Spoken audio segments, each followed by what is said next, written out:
நான் விழாவுக்கு அழைக்க போயிருக்கிறேன், அதனால் ஐயா பெட்டியை கொடுங்க, நான் எடுத்துக்கிட்டு வர்றேன், வெளியில் வாகனம் நிற்கிது, பெட்டியை கொடுங்கன்னு.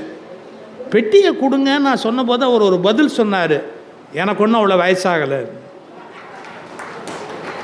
அப்படியே அசந்துட்டேன், எனக்கு ஒன்றும் அவ்வளோ வயசாகலை, பெட்டியை அடுத்தவங்கிட்ட கொடுக்குற அளவுக்கு எனக்கு வயசாகலை தெரியுமா அப்படின்ட்டு அவர் பாட்டுக்கு அதை அப்படியே எடுத்துக்கிட்டு ஸ்ட்ரெயிட்டாக அப்படியே நடந்து அந்த ரயில்வே பிளாட்ஃபாரத்தில் நடந்த காட்சி இன்னும் என்னுடைய மனசில் அப்படியே நிற்க. இந்த நாடு பற்றி எரிந்த போது பண்டித ஜவஹர்லால் நேரு பிரதமராக பதவி ஏற்கிறார். எவ்வளவு கஷ்டம், எவ்வளவு துன்பம் அவருக்கு. ஒரே மதக்கலவரம். காந்தி ஒரு பக்கம் கோச்சிக்கிறாரு, பட்டேல் ஒரு பக்கம் கோச்சிக்கிறாரு, மக்கள் ஒரு பக்கம் வருத்தமாக இருக்கிறாங்க. எல்லாத்தையும் சமாளிச்சாகணும். அந்த மனுஷன் தலையை பிச்சுக்கிட்டு எல்லாத்தையும் பட்டுக்கிட்டு இருக்கிறார். அந்த வரிசையில் பாருங்க, உள்ளே போனோம், நம்பவே முடியாது. பஸ் வந்து நிற்கிது, பயங்கர கூட்டம். ஒருத்தர் என்ன பண்ணுறான், அந்த கூட்ட வரிசையை அப்படி ஒரு தள்ளிட்டு, அதுவும் ஒரு ஒரு தாய்மை அடைந்த பெண் நிற்கிறாங்க வரிசையில், அவங்கள ஒரு தள்ளிட்டு அவன் பாட்டுக்கு அப்படியே ஏறி போய் உள்ளே போய் சீட் பிடிச்சான், இடம் பிடிச்சி உட்காந்தா. அப்புறம் நாங்கள்லாம் வரிசையில் ஏறினதுக்கப்புறம் எனக்கு கொதிப்பு. நான் நேராக அவங்ககிட்ட போய் ஒரு கேள்வி கேட்டேன், சார் நீ எல்லாம் ஒரு மனுஷனா, நீ எல்லாம் ஒரு மனுஷனா, வரிசையில் நிற்கணுங்கிற உணர்வும் உனக்கு இல்லை, அதுவும் ஒரு பெண் நிற்கிறாங்க, தாய்மை அடைந்தவங்க நிற்கிறாங்க, அவங்கள தள்ளிக்கிட்டு நீ போய் ஏறி போயிருந்து ஒரு சீட் பிடிச்சி உட்காடுறியே, நீ எல்லாம் ஒரு மனுஷனா அப்படி. ஸோ என் வாழ்க்கையில் மறக்க முடியாத விஷயம். அவன் சொன்னான், இல்லை இப்போ என்னங்கிறேன்னா, சுதந்திரத்தை பற்றி ஒரு டெஃபனிஷன் நான் சுதந்திர தின விழாவில் பேசும்போது ஜி டிவியில் சொன்னேன். என்னை யாரும் அடிமையாக்கக்கூடாது என்பது மட்டும் சுதந்திரம் அல்ல, நானும் யாரையும் அடிமையாக்க மாட்டேன் என்று கற்றுக்கொள்வதுதான் உண்மையான சுதந்திரம். நான் அடிமைத்தனத்துக்குத்தான் எதிரியாக இருக்கிறவனே ஒழிய யாரோ ஒருவனை எனக்கு அடிமையாக வைத்துக்கொண்டு சுதந்திர தின விழா கொண்டாடினால் என்னை விட மோசமான நபர் இந்த உலகத்தில் இல்லை. ஒரு தெருநாய் படுத்திருக்குது. அந்த தெருநாயை பார்த்த உடனே அவர் ஒரு அருவருப்பாக, ஒரு அலட்சியமாக அந்த நாயை எப்படி பார்த்துட்டு, இது பாருங்கள், இந்த துணி பற்றக்கூடாதுன்னு தன்னுடைய துணியை அப்படி உயர்த்தி பிடிச்சிக்கிட்டு அந்த நாய் மேலே பற்றக்கூடாதுன்னு ஒரு அருவருப்பாக ஒரு பார்வை பார்த்துட்டு அந்த பக்கம் போனார். டக்குன்னு அந்த நாய் கூப்பிட்டுது, 1 minute. நீங்கள் நாயெல்லாம் பேசுமாலாம் கேட்காதீங்க, பேசுகிறவெல்லாம் நாயான்னு கேட்காதீங்க, கதை தானே. நாய் பேசிச்சு, என்ன கேட்டது தெரியுங்களா, 1 minute. இப்போ ஒரு பார்வை பார்த்தி அதுக்கு என்ன அர்த்தம்? அப்படியே ஒரு அருவருப்பாக ஒரு பார்வை பார்த்தி அதுக்கு என்ன அர்த்தம்? ஒருவேளை என் மேலே உன் துணி பட்டுட்டா உனக்கு அது தீட்டாயிடும், இல்லை அழுக்காயிடும், அசிங்கமாயிடும், என்னமோ ஒன்று ஆகிடும் இல்லையா? அது ஆகக்கூடாதுங்கிறதுக்காக துணி அப்படி வசதி பிடிச்சல. ஆமாம், அதை எடுத்துகிட்டு போய் ஒரு பக்கெட் தண்ணியில் போட்டு முக்கி எடுத்தால் எல்லாமே போயிடும் மேடம். ஒரு பக்கெட் தண்ணியில் அதை முக்கி எடுத்தாச்சுன்னா எல்லாமே முடிஞ்சு போச்சு இல்லை, எல்லாமே போயிடும் இல்லை. இப்போ அந்த நாய் சொல்லிச்சு பாருங்க, இதை தண்ணியில் போய் மூக்குனா எல்லாமே போயிடும். ஆனால் இப்போ நீ என்ன அருவருப்பாக நீ பார்த்தியே, அந்த பார்வை என் மேலே விழுந்தது, இதை 7 கடலில் போய் கழுவுனாலும் போவாதுரா. நீ என்னை எவ்வளோ அலட்சியமாக பார்த்த, தெருநாய் தானேன்னு என்ன ஒரு பார்வை பார்த்தல, அப்போ அந்த அலட்சியத்தை நான் எப்படிடா தாங்குவேன்? ஏன்னா நீ எவ்வளவு மனிதர் நோக, மனிதர் பார்க்கும் என் உயிர் நோக நீ பார்த்திய ஒரு பார்வை, என்ன இது ஒரு நாய் தானேன்னு பார்த்தியே, அதை என்னால் தாங்க முடியல. 7 கடலில் போய் குளிச்சா கூட என்ன நீ பார்த்த பார்வையோட அழுக்கு போகாதேன். டக்குன்னு அந்த ஞானி சரண்டர் ஆகிட்டார். நம்ம சித்தமழையார் புத்தகம் தான் எழுதியிருக்கிறேன், சேது சொக்கலிங்கம் போட்டிருக்கிற சித்தமழையார்னு ஒரு புத்தகம் இருந்து, அதில் இந்த இன்சிடென்ட் எடுத்து போட்டிருக்கார். மாணிக்க வாசகருடைய நாயேனை அப்படிங்கிறதுக்கு விளக்கம் எழுதும்போது இதை எழுதியிருக்கிறேன். 48வது சென்னை புத்தக காட்சி 2025 சொல்வேந்தர் ஐயா சுகி சிவம் அவர்கள் கற்பதும் நிற்பதும் என்கின்ற தலைப்பில் ஆற்றிய உரையின் முழு தொகுப்பினை இங்கே பதிவேற்றம் செய்திருக்கின்றோம். நான் ஆரம்பத்தில் ராமலிங்கர் பணிமன்றம் என்ற அருட்செல்வர் பொள்ளாச்சி மகாலிங்கம் ஐயா அவர்கள் அமைத்திருந்த அமைப்பிலே கல்லூரி படிக்கிற காலத்திலே மேடையிலே கொஞ்சம் பணிகளெல்லாம் செய்வோம். டாக்டர் ஔவை நடராஜன் எங்களை அதற்கெல்லாம் பழக்கினார். முத்தமிழ் காவலர் கியாபே விஸ்வநாதன் அவர்கள் திருச்சியிலிருந்து ரயிலில் வருகிறார், நீ போய் அழைத்து வா என்று என்னை சொன்னார். அப்போது நான் அவர் ரயிலில் வருகிற அந்த பெட்டியை தேடி அதன் வாசலிலேயே நின்றேன். சும்மா அப்படி ஒரு கிரேக்க சிற்பம் மாதிரி வெள்ளவெளேல்னு ஒரு தோற்றம் அவருக்கு. அந்த பெட்டியை விட்டு நெடுநெடு நல்ல உயரம் முத்தமிழ் காவலர் KRP விஸ்வநாதன் இறங்குறார். கையில் ஒரு சின்ன ப்ரீஃப் கேஸ் வச்சுருக்கார், வேறு ஒன்றும் இல்லை, இவ்வளோண்டு ஒரு ப்ரீஃப் கேஸ் அவருடைய தேவைகளுக்காக. அதை அவர் எடுத்துக்கிட்டு அப்படி இறங்கினார். நல்ல முதுமை அப்போவே அவருக்கு. நான் விழாவுக்கு அழைக்க போயிருக்கிறேன், அதனால் ஐயா பெட்டியை கொடுங்க, நான் எடுத்துக்கிட்டு வர்றேன், வெளியில் வாகனம் நிற்கிது, பெட்டியை கொடுங்கன்னு. பெட்டியை கொடுங்கன்னு நான் சொன்னபோது அவர் ஒரு பதில் சொன்னார், எனக்கு ஒன்றும் அவ்வளோ வயசாகலை. அப்படியே அசந்துட்டேன், எனக்கு ஒன்றும் அவ்வளோ வயசாகலை, பெட்டியை அடுத்தவங்கிட்ட கொடுக்குற அளவுக்கு எனக்கு வயசாகலை தெரியுமா அப்படின்ட்டு அவர் பாட்டுக்கு அதை அப்படியே எடுத்துக்கிட்டு ஸ்ட்ரெயிட்டாக அப்படியே நடந்து அந்த ரயில்வே பிளாட்ஃபாரத்தில் நடந்த காட்சி இன்னும் என்னுடைய மனசில் அப்படியே நிற்கிது. முதுமை என்பதை மனதளவில் ஏற்றுக்கொண்டு விட்டவர்களுக்கு இளமையில் முதுமை வந்து விடுகிறது. மனதளவில் அதை நிராகரித்து விட்டவர்களுக்கு முதுமை கூட அவர்களை நெருங்குவதற்கு அச்சப்படுகிறது. அது ஒரு தனி குணம். பாருங்கள், தனியாக வந்திருக்கிறேங்கிறார், இந்த வயதில் ஒரு தனியாக வந்திருக்கிறேன் அப்படிங்கிறார். அதுவே ஒரு பெரிய விஷயம். அவருடைய அந்த தமிழ் ஆர்வத்தை நான் முதலில் வாழ்த்துகிறேன், பாராட்டுகிறேன். எனக்கு இன்னைக்கு ஒரு தலைப்பு கற்பதும் நிற்பதும் அப்படின்னு ஒரு தலைப்பு. ரொம்ப சிம்பிள், திருக்குறளே இருக்குது, கற்க கசடர கற்பவை கற்றபின் நிற்க அதற்கு தக அப்படின்னு சொல்லியிருக்கிறார் திருவள்ளுவர். படிப்பது மட்டும் போராது, படித்த வழியிலே மனிதன் நிற்க வேண்டும். என்ன படித்திருக்கிறானோ எல்லா படித்த வழியிலே நிற்க முடியாது, அதில் தேர்வு செய்து கொள்ள வேண்டும். இதெல்லாம் எனக்கு உகப்பானது, எனக்கு சரியானது, இது எனக்கு சரியில்லாதது, என்னால் ஏற்றுக்கொள்ள முடியாதது. திருக்குறளில் மட்டும் ஒரு பெரிய அழகு என்னன்னா, திருவள்ளுவர்கிட்ட போய் ஒன்று நான் ஏற்றுக்க முடியாதுன்னு சொன்னாலும் சந்தோஷமாக கேட்டுக்கிற பொறுமை அவருக்கு உண்டு. ஏன்னா எப்பொருள் யார் யார் வாய் கேட்பினும் அப்பொருள் மெய்ப்பொருள் காண்பது அறிவுங்கிறார். என்னை எதிர்த்து பேசினா கூட எனக்கு சந்தோஷம்னு சொல்கிறார். இன்றைக்கி அப்படி சொல்கிறவங்களே உலகத்தில் கிடையாது. நீ மட்டும் என்னை எதிர்த்த ஒழிச்சிட்டு மறுவேலை போப்பேன். அந்த உணர்வு இல்லை. நான் இன்றைக்கி சொல்கிறேன், அந்த உணர்வு உள்ளவர்கள் மனிதர்களே இல்லை. என் கருத்திலிருந்து மாறுபட உனக்கு உரிமை உண்டு என்பதை ஒப்புக்கொள்ள மறுக்கிறவர்கள் மனிதர்களாக இருப்பதற்கு தகுதியற்றவர்கள். என்னிலிருந்து நீ மாறுபடுவதற்கு உனக்கு முழு உரிமை உண்டு. அது மகனாக இருக்கலாம், மருமகளாக இருக்கலாம், மகளாக இருக்கலாம், கணவனாக இருக்கலாம், மனைவியாக இருக்கலாம், தாத்தாவாக இருக்கலாம், பாட்டியாக இருக்கலாம், யாராவனான் இருக்கலாம். மாறுகிறேன் என்று சொல்வதற்கான ஒரு உரிமை தரப்பட வேண்டும். மத நூல்கள் அதை தருவதில்லை. மத நூல்கள் தங்களை கேள்வி கேட்பதை சகிப்பதில்லை. விசாரிப்பதை, கேள்வி கேட்பதை, சிந்திப்பதை, ஆலோசிப்பதை, அதை எதிர்த்து ஒரு கருத்தை பதிவு செய்வதை மத நூல்கள் ஏற்றுக்கொள்வதே இல்லை. ஆனால் திருக்குறள் அப்படி அல்ல. என்னிலிருந்து மாறுபட்ட ஒரு கருத்தை நீங்கள் சொல்வதென்றாலும் நான் ஏற்றுக்கொள்ள தயாராக இருக்கிறேன் என்பதுதான் வள்ளுவர் கண்டறிந்த ஒரு வாழ்க்கை முறை. அதனால் எது சரியில்லையோ அதை தூக்கி அந்தாண்ட தள்ளி வச்சிடலாம். ஆனால் எது சரியோ அதை நான் பின்பற்ற தொடங்கலாம். இந்த உலகத்தில் 1000 நல்லவை இருக்கலாம், 1000 நல்லவையும் நானே பின்பற்ற முடியாது. என்கிட்ட ஒருத்தர் கேட்டார், சார் இதுவும் சரியாக இருக்குது. சில பேர் நாய் வாய் வச்ச மாதிரி ஒரு பழமொழி சொல்லுவான். எல்லாத்துலேயும் போய் தானே அதை செய்யணும், இதை செய்யணும், இதை செய்யணும், இது செய்யணும், எல்லாம் நல்ல.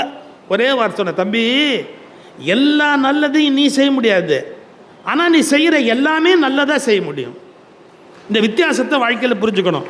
எல்லா நல்லதையும் நானே பண்ண முடியாது, ஆனால் நான் செய்கிற எல்லா காரியமும் நல்ல காரியமாக பண்ண முடியும். அதை தெரிஞ்சுக்கிட்டு முதல்ல வாழ்க்கையை ஆரம்பின்னா ஒரு 5-6 நல்லது இவ்வளோதான் நம்மளால் பண்ண முடியும். அதுக்கு மேலே நம்மளால் ஒரு பெரிய நல்லதுகளெல்லாம் உலகத்தில் செஞ்சுட்டு போக முடியாது. அது மாதிரி திருவள்ளுவர் சொல்வதில் ஏற்பதை ஏற்கலாம், ஏற்க மறுப்பதை நீங்கள் மறுக்கலாம். நிற்க அப்படின்னு ஒரு எல்லை கொடுக்குறாரு. புத்தக கண்காட்சியில் அந்த தலைப்பு நான் வச்சுருக்கிறேனே எதுக்காக அப்படின்னா, சார் இந்த உலகத்தில் ரொம்ப சிம்பிளாக புத்தகத்தை சப்போர்ட் பண்ணி ஒரே வரியில் ஏன் புத்தகம் படிக்கணும் அப்படிங்கிறதுக்கு விளக்கம் சொன்னவர் திருவள்ளுவர். எப்படி? அவன்கிட்ட போய் ஒருத்தர் கேள்வி கேட்குறான், சார் மனுஷனுக்கும் விலங்குக்கு என்ன வித்தியாசம் அப்படின்னு கேட்குறான். மனுஷனுக்கும் விலங்குக்கும் என்ன வித்தியாசம் அப்படின்னு ஒரே வரி திருவள்ளுவர் சொன்னார். மனுஷனுக்கு புஸ்தகம் படிக்க தெரியும், விலங்குக்கு புஸ்தகம் படிக்க தெரியாதுன்னு.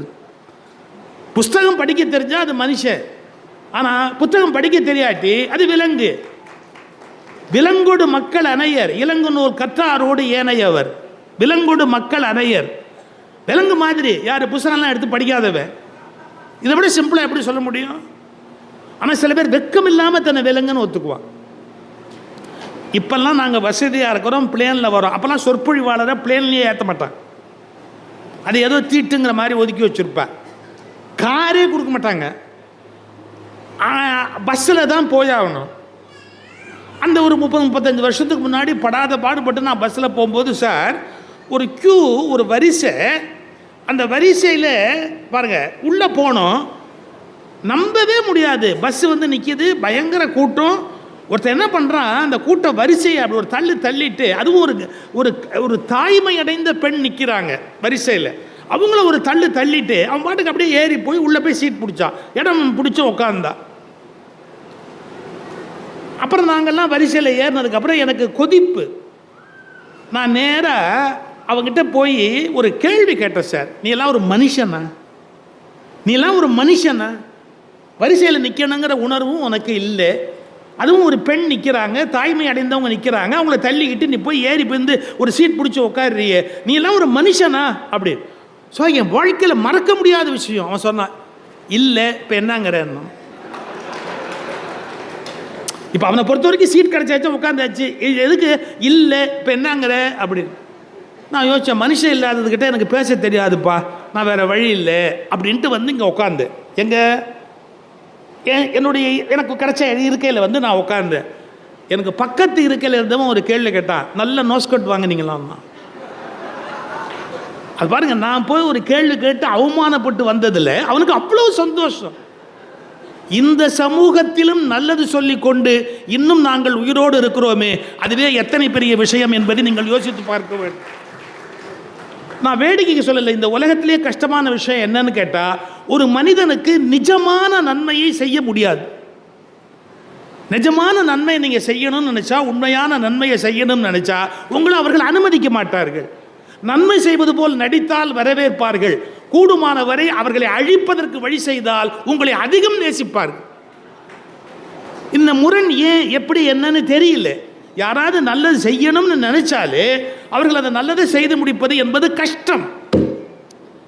ஆனால் திருவள்ளுவர் உலகத்துக்கு நல்லது சொல்ல நல்லா படிப்பா, படித்ததுக்கப்புறம் அது வழியில் நில்லுப்பா, கற்ற வழியில் நிற்க, அதான் கற்பதும் நிற்பதும். புத்தக கண்காட்சி எதுக்கு வச்சிருக்கிறாங்க? அலங்காரத்துக்கா? இலங்கு நூல் கல்லாதாரோடு ஏனையவர், அதாவது இலங்கு நூல் கற்றவரோடு ஏனையவர். அதாவது படிக்கணும், ஒரு நூலை படித்தா போராது, அதை வந்து உள்ள மனதுக்குள்ளே வாங்கணும்.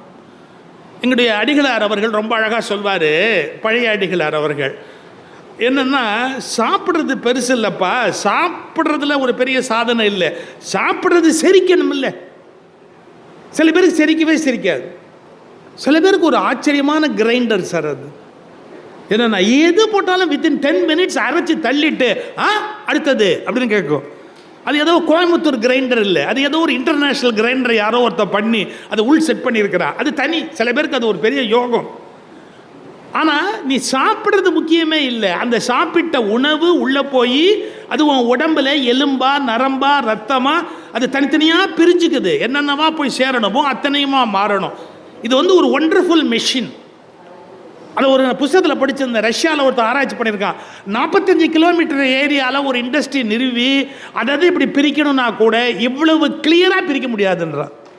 எது எலும்புக்கு தனி, நரம்புக்கு தனி, ரத்தத்துக்கு தனி, அதுக்கு என்னென்ன வேணுமோ அதாவது அங்கங்கே சப்ளை பண்ணிவிட்டு அப்படியே எடுத்துக்கிட்டே போய் வேண்டாதெல்லாம் எடுத்து வெளியே தள்ளி, இது மாதிரி ஒரு ஒரு ஒரு கருவியை உருவாக்குவது என்பதே கஷ்டம்.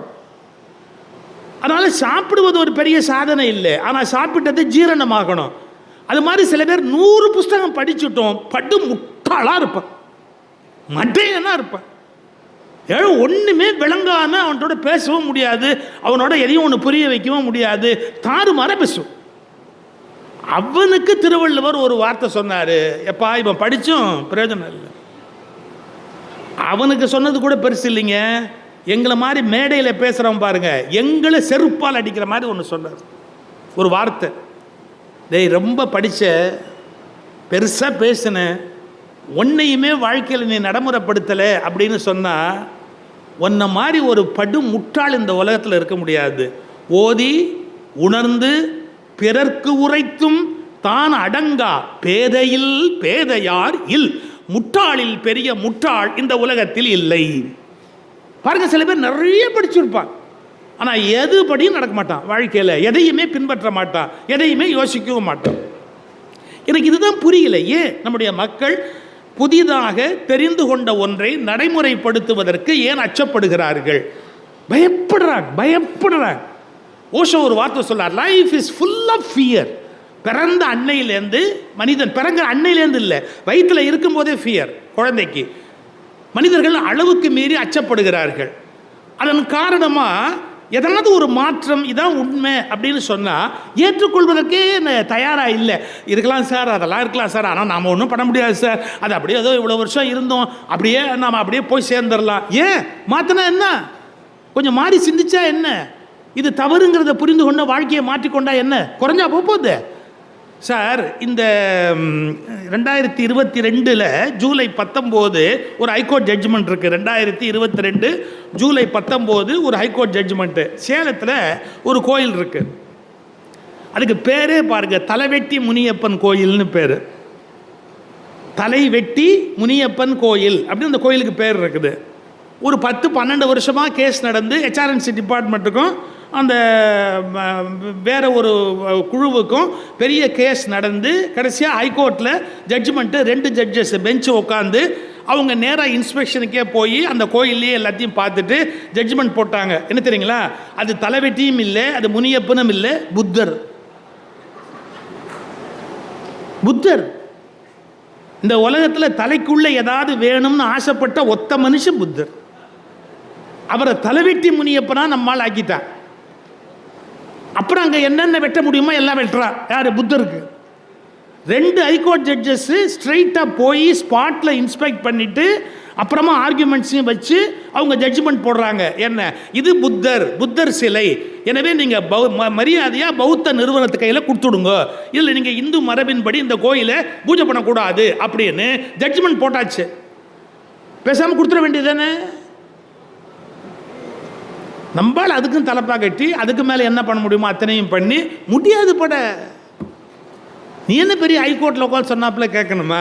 நாங்கள் சுப்ரீம் கோர்ட் சொன்னாலே கேட்க மாட்டோம், அப்புறம் ஹைகோர்ட் சொன்னால் எப்படி கேட்போம் அப்படின்னு கடைசியாக அவங்க கெஞ்சி, அந்த பௌத்த அமைப்பு கெஞ்சி, பௌர்ணமியாவது எங்களுக்கு ஒழுங்குடா. ஏன்னா புத்தருக்கு எல்லாமே பௌர்ணமி, வாழ்க்கையில் எல்லாமே பௌர்ணமியில் தான் நடந்தது அவருக்கு வரிசையாக. அதனால பௌர்ணமி ரொம்ப விசேஷமான ஒரு இதாக கருதுவார்கள் பௌத்த மரபினர்கள். அவங்க கேட்குறாங்க, பௌர்ணமி எங்களுக்கு விடுன்னு. கடைசியாக கோர்ட்லேருந்து ஆர்டர் போட்டாங்க, பௌர்ணமிக்கு முதல் நாள் இரவு அவங்கக்கிட்ட ஒப்படைச்சோன்னும் அவங்க அந்த பூஜையை பண்ணுவாங்க. அப்புறமா அதை முடிஞ்சு இரவுக்கு மேலே தான் அந்த கோயிலை அவங்கக்கிட்ட ஒப்படைப்பாங்க. அது வரைக்கும் நீங்கள் யாரும் அவங்கள ஒன்றும் தொந்தரவு பண்ணக்கூடாதுன்னு. நம்மளால் என்ன பண்ணிட்டான், முதல் நாள் கோயிலுக்கு போனவன் கோயிலை விட்டே வெளியே போகல, ராத்திரி முழுக்க அங்கே உட்காந்துக்கிட்டான். அவங்க உள்ளே வர முடியாது, இல்லை ராத்திரி உள்ளே வரக்கூடாது, ராத்திரி 12 மணிக்கு அப்படின்னு உள்ளே உட்காந்துக்கிட்டு அவங்களே ஏற்கனவே பௌத்தர்கள், அடித்தடியில் இறங்க முடியாது, அவங்கள உள்ளேயே விடலை. கடைசி வரைக்கும் அவங்கள முடியவே இல்லை. இன்னைய வரைக்கும் ஹைகோர்ட்டோடைய ஆர்டரை எக்ஸிக்யூட் பண்ணவே முடியல அந்த இடத்துக்குள்ள. எத்தனை வருஷம் ஆச்சு? 2022 ஜட்ஜ்மெண்ட்டு. நான் ஒன்று சொல்லட்டுமா? என் மதத்துக்கு ஒரு அநியாயம் இழைக்கப்பட்டால் அதை என்னுடையதாக ஆக்குவேன் என்று சொல்லுவதைப் போல, நான் இன்னொரு மதத்துக்கு அநியாயம் இழைத்திருந்தால் அதை சரி செய்வேன் என்று சொன்னால் மட்டும்தான் சரியான நாகரிகம் வளர்ந்திருக்கிறது என்று பொருள்.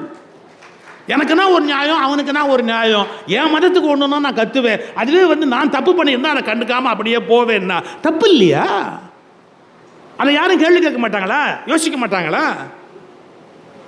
இந்த எண்ணம் வரும், என் மதம்னா எல்லாமே கரெக்டு, ஆனால் அடுத்தவன் மதத்துக்கு நான் அநியாயம் பண்ணியிருந்தேன் அப்படின்னு சொன்னால் என்னை திருத்திக்கவே மாட்டேன் அப்படின்னா அது எந்த வகையோட நியாயமாக என்ன முடியும்? நான் இன்னொரு மதங்களை குறை சொல்கிறதுக்காகவோ விமர்சனம் பண்ணுறதுக்காகவோ சொல்லலை. ஸ்ரீரங்கம் கோயில் திருப்பணியை திருமங்கை ஆழ்வார் பண்ணார், கரெக்டு. நாகப்பட்டினத்தில் இருக்கிற புத்தர் தங்க சிலையை அவர் திருடிட்டு தானே பண்ணார். நாகப்பட்டினத்தில் இருந்த புத்த விகாரத்தில் இருக்கிற புத்தருடைய தங்க விக்கிரகத்தை திருடிட்டு திருடலாமா? அது நீங்கள் எந்த கடவுள் பேரால் சொன்னாலும் திருட்டு நியாயமாயிடுமா? நம்ம அதெல்லாம் யோசிக்கிறது இல்லை, மனசாட்சி. இதுதான் எனக்கு வருத்தம். நிறைய படிக்கிறாங்க, ஆனால் தன்னை திருத்திக்க மாட்டேங்கிறாங்க, அட்டமெண்ட்டாக நிற்கிறாங்க, ஃபெனட்டிக்காக நிற்கிறாங்க, தான் சொன்னதே சரி அப்படின்னு பேசுகிறாங்க. இப்போ நான் ஒரு மதத்து மேலே மட்டுமே ஒரு விமர்சனம் வைக்கிறேன்னு பொருள் அல்ல. இஸ்லாத்திலும் எனக்கு உடன்பாடு இல்லாத எவ்வளவோ கருத்து உண்டு, கிறிஸ்துவத்திலும் எனக்கு உடன்பாடு இல்லாத எவ்வளவோ கருத்துக்கள் உண்டு. அதில் நான் படிக்கிற போது சிந்திக்கிற போது என்னால் ஏற்றுக்கொள்ள முடியாத கருத்துக்கள் கிறிஸ்துவத்திலும் உண்டு, இஸ்லாத்திலும் உண்டு. ஆனால் நான் ஒன்றில் தெளிவாக இருக்கிறேன், அவற்றை விமர்சிக்கிற உரிமை எனக்கு இல்லை. அது அடுத்த வீட்டு விஷயம். அடுத்த வீட்டு விஷயத்தில் நான் தேவையானால் இனிப்பு வாங்கி கொடுக்க முடியுமே ஒழிய அவர்கள் வீட்டுக்குள் போய் சண்டை போட முடியாது. அதில் அவர்களில் யார் சரியான அறிவாளிகளோ அவர்கள் சண்டையை போட்டுக்கொள்ள வேண்டும். நான் போய் இதில் தலையிட முடியாது. ஆனால் என்னுடைய வீட்டில் ஒரு பிரச்சனை வருகிற போது அதில் நான் தலையிடுவது என்பது தவிர்க்க முடியாதது. இந்த உணர்வு நமக்கு வரல. நான் சார் சுதந்திரத்தை பற்றி ஒரு டெஃபனிஷன் நான் சுதந்திர தின விழாவில் பேசும்போது ZTVயில் சொன்னேன். என்னை யாரும் அடிமையாக்க கூடாது என்பது மட்டும் சுதந்திரம் அல்ல, நானும் யாரையும் அடிமையாக்க மாட்டேன் என்று கற்றுக்கொள்வதுதான் உண்மையான சுதந்திரம். நான் அடிமைத்தனத்துக்குத்தான் எதிரியாக இருக்கிறவனே ஒழிய யாரோ ஒருவனை எனக்கு அடிமையாக வைத்துக்கொண்டு சுதந்திர தின விழா கொண்டாடினால் என்னை விட மோசமான நபர் இந்த உலகத்தில் இல்லை. நம்ம என்ன நினைக்கிறோம், நான் யாருக்கும் அடிமையாக இருக்க மாட்டேன், ஆனால் எனக்கு 2 பேர் அடிமையாக இருக்கணும் அப்படின்னு நினைச்சா அது எப்படி பண்பாடோடு சேர்ந்தது? ஏன்னா தன்னெஞ்சு அறிவது பொய்யற்க, பொய்த்த பின் தன்னெஞ்சே தன்னை சுடும். மனத்துக்கண் மாசியில நாதல் அனைத்து அரண். முதல்ல உன் மனசாட்சியை கேளு, நீ சரியா இருக்கியா, நீ பண்றது சரியா, இந்த காரியம் பண்ணலாமா, நம்ம இந்த மாதிரி ஒரு தவறை செய்கிறோமே அது நியாயமா, எல்லாத்தையும் யோசிக்கணும். நான் எதற்காக இந்த கருத்தை சொல்றேன்னா, நான் மற்ற மதங்களுடைய எல்லா செயல்களும் நியாயம் என்று ஏற்றுக்கொள்ளவில்லை. எனக்கு சில கருத்து வேறுபாடு உண்டு. நான் மதமாற்றத்தை ஒப்புக்கொள்ளுகிறவன் இல்லை, பெண்ணடிமைத்தனத்தை ஒப்புக்கொள்ளுகிறவன் இல்லை. அண்மையில் தாலிபான்ல ஒன்று போட்டிருக்கிறார், பெண்கள் இருக்கிற வீட்டில் ஜன்னல் இருக்கக்கூடாது, பெண்களுடைய தன்மை வெளியில் படக்கூடாது என்பதற்காக தாலிபான்ல என்ன பண்ணியிருக்கிறாங்க, ஜன்னல் இருக்கக்கூடாது. ஏற்கனவே ஜன்னல் இருக்குமானால் அது அடைத்து வைக்கப்பட வேண்டும். நியாயமா அது? என்னால் அதை ஏற்றுக்கொள்ள முடியாது.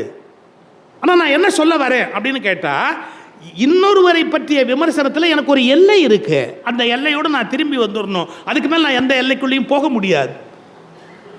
ஆனால் என்னுடைய மனசாட்சி சொல்லணும், நான் சரியா இருக்கிறேன்னா, என்னுடைய விஷயத்தில் நான் நேர்மையாக இருக்கிறேன்னா, நான் செய்யக்கூடாத தவறுகளை செய்கிறேன்னா அப்படிங்கிறத யோசிக்கணும். இந்த நாட்டில் புஸ்தகத்துக்கு பஞ்சமா, இலக்கியங்களுக்கு பஞ்சமா, நூல்களுக்கு பஞ்சமா? எல்லாம் படிக்கிறோம், மனப்பாடம் பண்ணுறோம், ஒப்பிக்கிறோம், எல்லாம் பண்ணுறோம். எதையுமே நம்ம லைஃப்பில் எடுத்துக்கிறது இல்லைன்னா எப்படி வாழ்க்கை மாறும்? நீங்கள் இதை படிச்சிருப்பீங்களோ படிக்கல, ராமானுஜர் வாழ்க்கை வரலாறு படிச்சிருந்தீங்கன்னா தெரியும். சிற்பி பாலசுப்ரமணியத்துடைய புஸ்தகம் அருமையான புஸ்தகம். கலைஞரும் எழுதியிருக்கிறாரு ராமானுஜருடைய வாழ்க்கை வரலாறு. குமாரவாடி ராமானுஜாச்சாரியார் எழுதியிருக்கிறாரு. இன்னும் ஒரு 10-20 பேர் ராமானுஜருடைய வாழ்க்கையை ரொம்ப அழகாக நல்ல ரொம்ப அருமையான முறையில் எழுதியிருக்கிறாங்க. சிற்பி பாலசுப்ரமணியம் கொஞ்சம் விரிவாக எழுதியிருக்கிறார். அது ஒரு பக்கம் இருக்கட்டும். ஒரு சம்பவம் சொல்கிறேன் கேளுங்க. காஞ்சிபுரத்தில் திருக்கச்சி நம்பிகள்னு ஒருத்தர் இருந்தார். காஞ்சிபுரத்தில் இருந்ததால் அவருக்கு திருக்கச்சி நம்பிகள்னு பேர். ராமானுஜர் அவரை ரொம்ப மரியாதையாக மனதில் கொள்ளுவார். ஆனால் அவர் வேறு வர்ணம். பட் அவர் மேலே ரொம்ப மரியாதை உண்டு ராமானுஜருக்கு. ராமானுஜருக்கு குரு பெரிய நம்பிகள்னு ஒருத்தர். அந்த பெரிய நம்பிகள் வீட்டு கிரகப்பிரவேசம் காஞ்சிபுரத்தில். அவர் வீடு கட்டி வீட்டுக்கு புண்ணியாவச்சனம் பண்ண போகிறார், கிரகப்பிரவேசம் பண்ண போகிறார். அந்த பெரிய நம்பிகள் கிரகப்பிரவேசம் பண்ண போகிற போது இதை பாருங்கள், நாளைக்கு காலையில் விடிய காலையில் கிரகப்பிரவேசம்னு வச்சுருக்கிறாங்க. ராத்திரி ஒரு 11-12 மணிக்கு என்ன பண்ணிட்டார் இந்த திருக்கச்சி நம்பிகள், நேராக பெரிய நம்பிகள் கட்டி இருக்கிற வீட்டுக்கு போய் ஒவ்வொரு ரூமாக பார்த்து, இது இன்னாரையா, இதுதான் இதுவா சயன அறையா, இதான் தலிகை பண்ணுற இடமா, இதுதான் சமையலாகுது, அப்படி எல்லாம் பார்த்துட்டு கடைசி வரைக்கும் போய் புழக்கடை தோட்டம் எல்லாத்தையுமே இப்படி பார்த்துட்டு ரொம்ப சந்தோஷம் அப்படின்னு ஒரு வார்த்தை சொன்னார். அப்போ எல்லாரும் கேட்டாங்க, என்னங்க கிரகப்பிரவேசம் நாளைக்கு காலையில் தான், ஆனால் நீங்கள் இப்போ பார்க்குறீங்களே என்ன சமாச்சாரம்? அந்த காலத்து மரபுப்படி வேறு வர்ணத்தவர்கள் ஒரு எல்லையோடு நின்று வீட்டுக்குள்ளே வர முடியாது. அது கிரகப்பிரவேசம் ஆகிட்டா அப்புறம் உள்ளே பார்க்க முடியாது. எங்கே பெருமாளுக்கு பூஜையாகும், எங்கே தலிகையாகும் எல்லாம் தெரிஞ்சுக்கணும்னா நான் இப்போ பார்த்தா தான் உண்டு. நாளைக்கு அப்புறம் இங்கே எல்லாம் கிரகப்பிரவேசம் பண்ணியாச்சுன்னா, புண்ணியாச்சனம் பண்ணியாச்சுன்னா நான் உள்ளே வர முடியாது. அதனால நான் எல்லாத்தையும் இப்போவே பார்த்துட்டேன், ரொம்ப சந்தோஷம், நல்ல வீடு, அவர் நல்லா இருப்பார்னு சொல்லுங்கன்ட்டு வெளியே போயிட்டார் அவர் பாட்டுக்கு. உடனே ஓடி போய் ராமானுஜர்கிட்ட சொல்கிறாங்க இந்த சமாச்சாரத்தை. இந்த மாதிரி திருக்கச்சி தம்பி வந்துட்டாரு, எல்லோ ரூமுக்குள்ளேயும் போயிட்டு போனார், அந்த சமயக்கட்டு வரைக்கும் போனார், புழக்கடை வரைக்கும் போனார், தோட்டத்து வரைக்கும் போனார். அப்படி டக்குன்னு ராமானுஜர் சொன்னார், நாளை காலை கிரகப்பிரவேசம் நிறுத்தப்பட்டது. பெரிய நம்பிகள் முதல்ல பெரிய நம்பிகள்கிட்ட போய் சொல்கிறாங்க, இது மாதிரி உங்கள் வீட்டுக்குள்ளே பூந்தாரு, இங்கெல்லாம் பார்த்தாரு, அங்கெல்லாம் பார்த்தாரு, அவர் இது வரைக்கும் போனார் அப்படி பெரிய நம்பிகள் சொன்னார், நாளை காலை கிரகப்பிரவேசம் நிறுத்தப்பட்டது அப்படின்னு. நிறுத்தப்பட்டது அதை உடையாந்து ராமானுஜர்கிட்ட சொல்கிறாங்க, இது மாதிரி நிறுத்தப்பட்டதுன்னு பெரிய நம்பிகள் சொன்னார். கரெக்ட், திருக்கச்சி நம்பி உள்ளே போயிட்டார்ல, ஆமாம், நாளை காலை கிரகப்பிரவேசம் நிறுத்தப்பட்டது. யாருக்கும் ஒன்றும் புரியல. அப்போ என்னங்க அர்த்தம், அவர் உள்ளே விடக்கூடாதா என்ன? நீங்கள் ராமானுஜருடைய ஸ்டேட்மெண்ட் கேட்கணும். இல்லை, மிக உத்தமனான திருக்கச்சி நம்பியின் பாதம் பட்ட இடத்தை நாம் வேறு மந்திரங்கள் சொல்லி கெடுத்து விடக்கூடாது. அவர் பாதம் பட்ட இடத்தை எதுவும் செய்து விடாதீர்கள். இதற்கு மேல் ஒரு புண்ணியமை அங்கு ஏற்படுத்த முடியாது. இதற்கு மேல் ஒரு தூய்மையை இன்னொருவர் ஏற்படுத்த முடியாது. தூய்மையே வடிவமானவர் திருக்கச்சி. அவர் பாதம் பட்ட இடத்தை நீங்கள் தேவையற்ற உங்களுடைய நுழைவின் மூலமாய் கெடுத்து விடாதீர்கள். கிரகப்பிரவேசம் முடிந்து விட்டது. இலக்கியத்தில் இருக்குல்ல, ராமானுஜர் வாழ்க்கையில் இருக்குல்ல, எல்லாருடைய வாழ்க்கையில் இருக்கல. என்ன அப்படிப்பட்ட ஒரு குலத்தை சார்ந்தவர் வீட்டில் வந்து போனது, உண்மையான பக்தியுடையவர் வந்து போனது என்பது சிறந்த விஷயம் என்று சொல்லுகிற போது, நாம் ஒரு சிலரை மட்டும் அர்த்த மண்டபத்துக்குள் நுழையக்கூடாது என்று சொல்லுவது எந்த வகையில் நியாயமானது? பிரபந்தத்துக்கு இசையமைக்கக்கூடிய சக்தி உடைய ஒரு மிகப்பெரிய இசை ஞானி இந்த மண்டபத்தை தாண்டி வர முடியாது, அந்த மண்டபத்தை தாண்டி வர முடியாது என்றால் கற்கிறோம், கற்ற வழியில் நாம் நிற்பதில்லை, பிறரை வெளியில் நிறுத்துகிறோம். அது இன்னும் அவமானகரமானது. நான் ஏன் இவ்வளோ கோவப்படுறேன் அப்படின்னு பல பேர் கேட்குறாங்க. சார், இன்றைக்கி என்ன சொல்கிறாங்க, இந்து மதம் அப்படியே கீழே போயிடுச்சு, மற்ற மதங்கள்லாம் மத மாற்றத்தாலையும் வன்முறையினாலும் வளர்ந்துக்கிட்டே வருது அப்படின்னு ஒரு சார்ஜ் சொல்கிறாங்க. ஒரு நிமிஷம். இந்த மதத்தில் ஃபார்வர்டு இருந்தாங்க, ஓபிசி இருந்தாங்க, ஷெட்யூல்டு காஸ்ட் இருந்தாங்க, எல்லாருமே இருந்தாங்க. முதல்ல யார் வெளியே நிறுத்தினது? சார், நம்ம வெளியில் நிறுத்தி வச்சா எவனோ கூட்டிகிட்டு போக மாட்டானா? நீயும் உள்ள விட மாட்ட, இன்னொருத்தரும் கூட்டிட்டு போக கூடாது, நீயும் மதிக்க மாட்ட, இன்னொருத்தரும் மதிக்க கூடாது அப்படின்னா how can we can tolerate this cruelty? நீயும் மதிக்க மாட்ட, அடுத்தவனையும் மதிக்க விட மாட்ட அப்படின்னா யாரும் இந்த கொடுமையை சகிச்சுக்க முடியாது. அப்ப நம்ம ராமானுஜர் வழியில் நின்றோமா? இவ்வளவுதான் என்னுடைய கேள்வி. ராமானுஜருக்கு சிலை வைக்கிறோம், அந்த சிலைக்கு என்ன பேர் தெரியுங்களா? தி ஸ்டாச்சு ஆஃப் ஈக்குவாலிட்டி. எப்படி தி ஸ்டாச்சு ஆஃப் ஈக்குவாலிட்டி, சமத்துவத்தின் சிலை. சமத்துவத்தின் நிலை,